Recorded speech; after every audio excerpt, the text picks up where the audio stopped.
Hello, it's Dr. Bergina, and we are back. We're in our second portion of our little mini series where we're talking about anxiety and we're talking about some other things.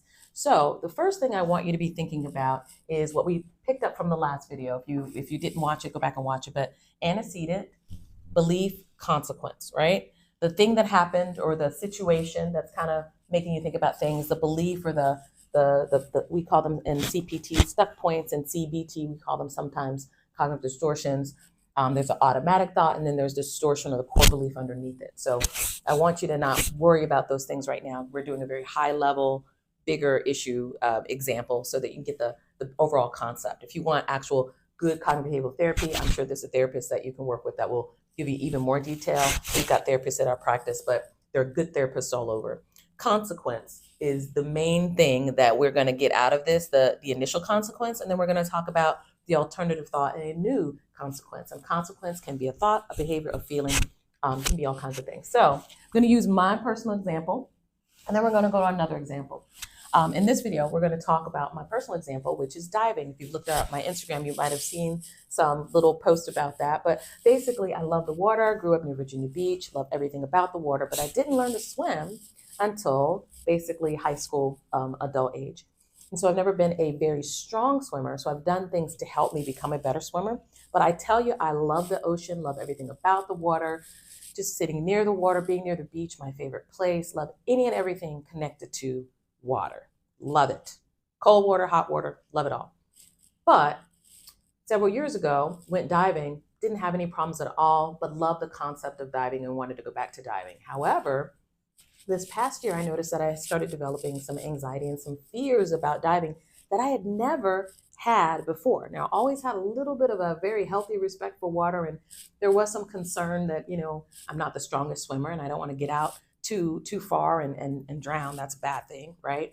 But for some reason, I initially thought, well, I'm underwater and I've got all the air that I could possibly use, never going to drown, no worries at all. 20 years ago, wasn't a problem. For some reason now, become an issue for me. And I could not disconnect myself from that fear. So I've had to do some cognitive behavioral therapy in order to work through that, right? So this is what years of training it and using with other people, it always works. It works no matter what, it will work. So for me, the antecedent was, okay, I'm going to be going diving, and I know that I need to dive more and more to get more acclimated to it, and I need to dive more so that I become better at it. Right? Eventually, one of my dreams is to be able to go underwater and help with cleanups, right? I help clean up above ground, and the earth is majority water. What's wrong with helping with cleanup from some of the mess that we've made under the water, right? Love that idea, but I need to be confident as a diver to be able to do that. So what are some of my fears? One of my big fears is that one of the first times that I was out in open water with diving, when I was getting my certification, I struggled to descend. It was very difficult. It was a very quick process. Great instructor, but for me, I needed more time to acclimate on the descent, and I never quite got that right my initial certification, and so I struggled with that. Right? You learn a habit wrong, and then you have to unlearn it and figure it out. And so for me, it was always this fear that I'm not going to be able to descend appropriately, and I'm going to kind of be stuck, and so that breeded some feelings of anxiety. The other was I'm going to run out of air.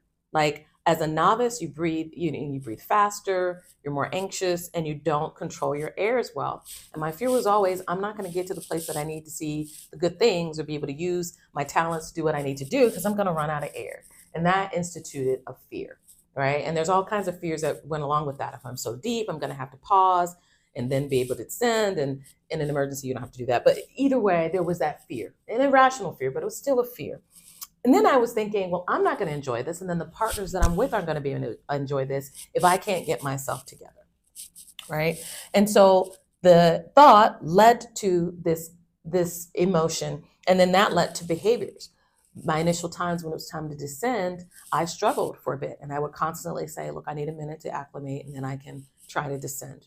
Right. And then I had these behaviors, like I would always look up. Well, you look up, you go up. So it was like, can't look up, you got to look down, try to stay neutrally buoyant. And so the thought led to a feeling, and that feeling led to an adaptive behavior that was really a maladaptive behavior. Okay. And so to get over that, I had to do some things to help myself so that when these thoughts came up, I could challenge those thoughts with alternative thoughts. The first thing I did was I reminded myself that I had to practice more, right? And so I scheduled more diving trips so that I could get more practice, right? The other thing is for me, scripture is very, very helpful. And so I started looking at scriptures on water. Love water anyway. And so now I'm looking at other scriptures like Hebrews 6:19, where I'm looking at thinking about the fact that God is my anchor, right? No matter where I am, he's there. And then there's not only a scripture, there's a wonderful song by Skillet called Anchor. And I made sure I got some of these headphones that can go underwater. And I would listen to that while I was swimming, right? While I was practicing in the pool. But then I would also listen to it initially before my dives. And if it was possible for me to take it on a dive, some of them you can take on dives, then I could do that.